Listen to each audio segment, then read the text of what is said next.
What is good, YouTube? Quinn Wade basketball analysis coming to y'all with that rookie analysis, the first of the season. We finally got a couple games in and a little bit of a preseason sprinkled in for some of these players. And we're going to look at these guys and see what they do, what they're good at, why they're better than the other, why one can win the award, who will be runner up. And at the end of the day, a lot of these guys that didn't make this list is very raw. They wasn't able to produce in the minutes that they played or made a significant mark when they do play to the point where they're not even mentionable on this list. A lot of those guys don't have enough minutes. A lot of those guys don't do much in their minutes, and these other guys do the most. So we're just going to go top 10. This is all debatable. This is all just my personal opinion, my personal thoughts on why I have these rookies. Highland was one of the guys that some people don't have top 10, some people do. As the season went on, he's starting to get more minutes and more opportunities and starting to fill it up a little bit. Buried in the bench a little bit, can't really shine, don't really have the chances and opportunities, but most rookies don't. Most rookies don't contribute to winning. They have to learn on the fly. They have to grow and develop through trial and error. And coaches just don't want to lose games or put a guy in a situation where they will help them lose games when their goal is to be a contender. Their goal is to win as many games as possible. And that's mostly why veterans are stuck on the bench. I mean, that's why the rookies are stuck on the bench because they go with guys that can produce. They know what they're going to get, and guys that actually know how to play and play within the team concept and contribute consistently. And that's why most rookies don't play a lot of minutes or they on a bad team, so they don't mind it because they were going to lose a lot anyway. So they'll let them play. And Highland is one of those guys that is raw, still young, still don't have the opportunity, but does he deserve it? I say no. Some people going with that. I don't believe it. He's just not ready yet to perform at a high level when it matters most on the team that needs him to, and he's just not that guy right now. But he's showing flashes that he can be something 2 to 3 years from now and can be a key rotation player on this team. I just don't see it right now. Sengun, same thing with him. He's playing under Christian Wood and those guys, and it makes sense. They're better than him by a long shot right now. Sengun is an interesting guy. Not a great defender. They put him a lot on the 3-point line. Not a real threat from the three. Still has some scoring ability, whether it's a putback or just finishing strong or just using his post moves every once in a while when he gets touches. He's an interesting guy because he has the skill set of he can finish around the paint. He can use both hands and he can post up with good footwork. It's just about developing speed, developing knowledge of what moves work, what doesn't work. That comes with years and years of playing against opponents and having success against them, and also just adding more moves and more versatility to your game. And that requires, being able to hit the mid range and the three if he really wants to be a focal point offensively. And the passing got to improve from the perimeter. He can do a little bit in the post, but still got to improve that significantly.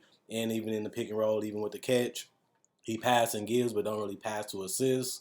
That's something that he will learn as he becomes more part of what they're trying to do as a real part of a starter. He's not that yet. We don't know when he's going to get that opportunity, but he is far, far away from being a great player in the NBA.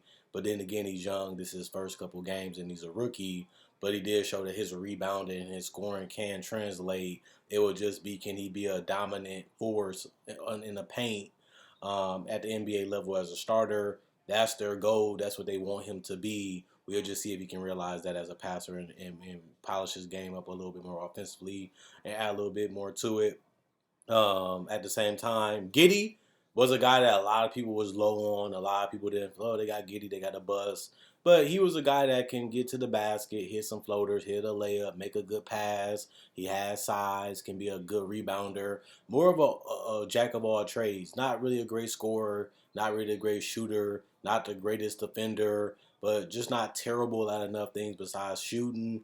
But he just impacts the game, knowing where to be, knowing where guys are at, knowing what to do when he has the ball, score it, give it up, make a play. just those small little intellectual things is why guys like playing with him, and why if his offense do come around, he doesn't have to be a 30-point scorer, but if he can be a consistent team scorer, plus give you the rebound and assist and be a solid defender and playmaker, he can really be a legitimate starter and difference maker in this league outside of just being a scorer. And he's showing that as a rookie. He showed that in preseason where he can find ways in transition, he can find ways to cut, he can get mismatches and beat people off the dribble and just make a smart play or a smart decision when he has the ball. Doesn't do anything crazy or stupid when he doesn't have the ball, but the spacing will be an issue. You don't really have to respect him from the jump shot areas, what is the mid range and the three, and you can sag off of him because you rather him shoot and hit a floater than get to the paint where you know he can do some damage. He's not a great finisher, but that's something that he wants to do. You rather get him a little uncomfortable. That's what I said when he got drafted. He's going to have to be able to hit the mid range. He's going to have to be able to hit spot up threes because he's going to have to get some type of gravity, unless he's just going to be a guy you sag off on and just double team and trap and help off of and just let him do nothing besides being a threat to cut, but you really won't care because the paint will be clogged. Davion Mitchell, we knew he would be able to produce defensively, gave some good defensive efforts against some of the best players in the league, but the offense looks decent. You know, he's not getting a ton of minutes, but he's producing when he goes out there, being a solid playmaker and decision maker, being a guy that can make some plays happen offensively and can hit some threes. You know, Davion Mitchell, we knew that this will be his package. This is what he brings to the table, and he's going to be feisty. He's going to compete, and all those things has translated so far. The biggest thing with Davion, will he be a legitimate starter? Can he run an offense? Can he take over games consistently? That's going to be the question for him. How much of an offensive force can he be? Nobody questioned his defense. Nobody questioned the fact that he can score a little bit. But is he a big time difference maker on the offensive end? We will have to see that, as he go future and into his career. But he does have the competitiveness and he does have the fight in him. And those are the guys you want to play with. Those are the guys you want on your team. And the Kings have that already. Now we just have to see offensively what he matures into, and can he be a legitimate starter and be a decision maker and a guy that can be a threat on an NBA playoff dangerous team. That'd be his question. Wagner, he's just a solid player. I didn't see superstar or nothing in him. I just think the guy that's going to defend, a guy that can make threes, a guy that can score a little bit off the dribble, and all those things has translated. His defense hasn't been amazing or great. Most rookies' defenses aren't amazing or great, but he's also not playing with a great defensive team or coach at this point in his career. But he's been rebounding, passing, and scoring on and off the ball enough. That's what I thought he can do at the NBA level, and he has done it so far in the NBA. So I'm not really shocked or surprised about anything that he has done because I pretty much thought he could do it, and I'm just seeing it. So he's not shocking me. The question for him is going to be, can he be a legitimate 3-and-D guy? A guy that can be a Mikal Bridges, be a lockdown defender, hit some threes, hit some mid-range, get out in transition, and just be a huge difference maker on the defensive end. We know he has the size. We know he has the athleticism, but he's not great or elite at defense just yet. Maybe he becomes that once they get better and more development and more time together as a team, but I don't see it now. But maybe it could be something in the future. Jalen Suggs, I had him at 8 under friends because he's just been struggling to score. The playmaking hasn't been there. The passing hasn't been there. The finishing hasn't been there. The three-point shot hasn't been there. The mid-range game hasn't been there. And that was my biggest question for Jalen Suggs. How is he going to score in the NBA? He wasn't the greatest scorer in college. Now you're going against guys that are strong, athletic, and mobile, and you're not the primary ball handler on this team either, and you're not great at shooting a three, and you're not great at finishing plays because he's not the greatest finisher or the greatest, mid-range scorer, and his floater game hasn't translated either. That was my biggest question for Suggs. He's going to have an opportunity because the minutes are there. Can he really ramp it up offensively? That's going to be the question for him. Is he a 1? Is he a 2? What can he really do offensively to be a big difference maker? If you're not going to score efficiently, you're not going to be a great playmaker, and you're not going to be a lockdown defender, which people thought that he could. What is Suggs in the league? That was my biggest question with taking him in the top 5. Is he an all-star? Is he a superstar? The only reason why I question it is offensively. What can he really do that's amazing? What can he really do that's great? And we seeing that he's struggling mightily right now. And that's why I really wasn't high on Suggs coming into the draft because of the things that we're seeing right now against NBA competition. It's good against college, it's good against high school, but now you're going against guys that's just as fast, if not faster, bigger, stronger, and longer than you. What can you do now? And he's really struggling to do anything. Passing, scoring, finishing, shooting. None of it's translating right now. But it's only a couple games. It's only his rookie season. My key for him to be smart, be patient, pick your spots, get a little comfortable, relax a little bit, let the game come to you, and just keep practicing on your set and spot up shots. Hit those first, build upon that. That'll open up the rest of your game. And then you just have to worry about building upon that. Jalen Green, same problem with him scoring. We knew he wasn't going to be a great defender. We knew he wasn't going to be a great playmaker as a guy coming into the league because we knew he was raw offensively and we knew he didn't really have the size and strength to be a solid defender at the shooting guard position coming into the draft. But scoring wise, it looked like he was prepared going through the G League, looking in Summer League. The 3-point shooting isn't there. The mid-range scoring hasn't been there consistently, and the finishing hasn't been there. I'm not too worried about Jalen Green because I knew he was raw, and I knew he had to add, strength and all that, coming into the league. Now we just have to see where he finished, and now we have to see what he becomes 2 to 3 years from now. We know he has the knack for scoring. We know he has a competitive nature, and we know that he's going to go at you. He has shown that even against the Celtics, but that was only really one good game. He has had solid to below average games offensively, and he's known for a dynamic scorer that's an athlete.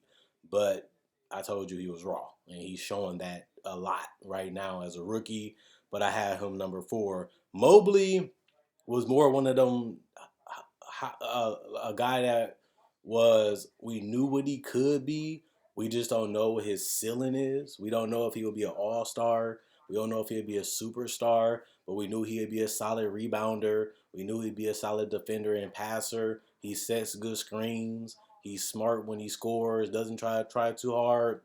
Doesn't try to force it, and doesn't really try to do too much. That's a problem that we've seen with Mobley. If he's not going to look for a shot, if he's not going to be aggressive, do we have that mentality to be dominant? Do we have that mentality to take over a game? The question is still no. He doesn't have it. He doesn't have it in him.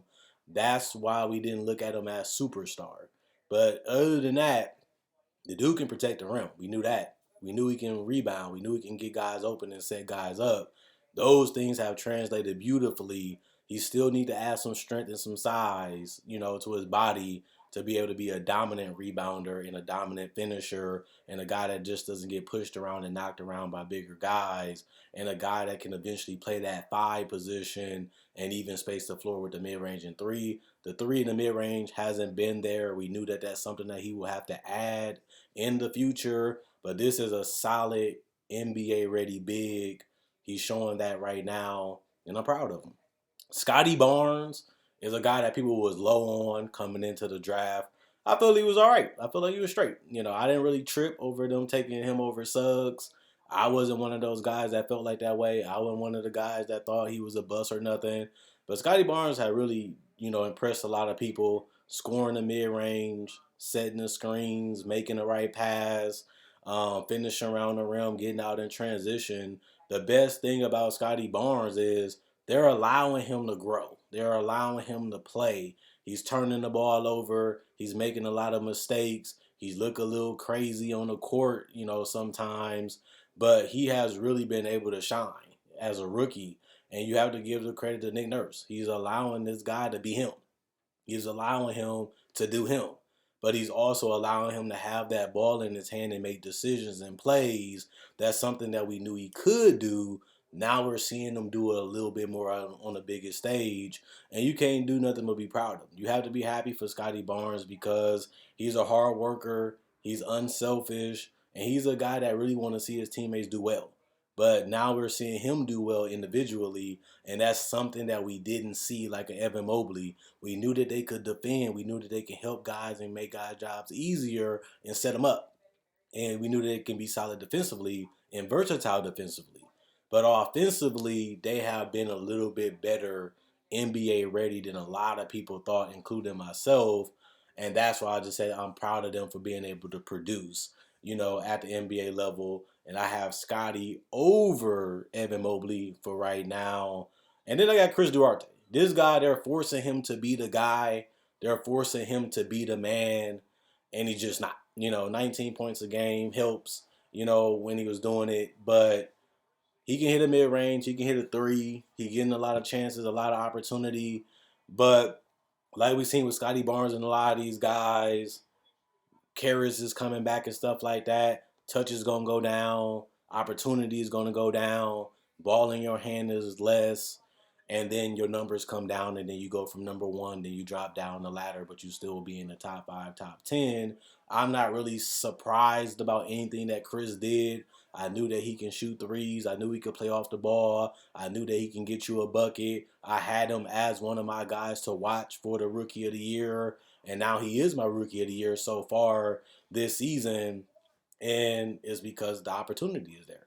I didn't see this happening for him, but he took advantage of it and really made the best of it. Like Scotty Barnes, like a guy like Jalen Green, and even guys like Franz. They starting, getting a lot of minutes. They get a lot of chances to do things other rookies can't do. And a lot of it has to do with being a lottery pick, a top 5 pick, and going to teams that need you to be those type of guys. And Chris has really, succeeded to a certain extent in that role.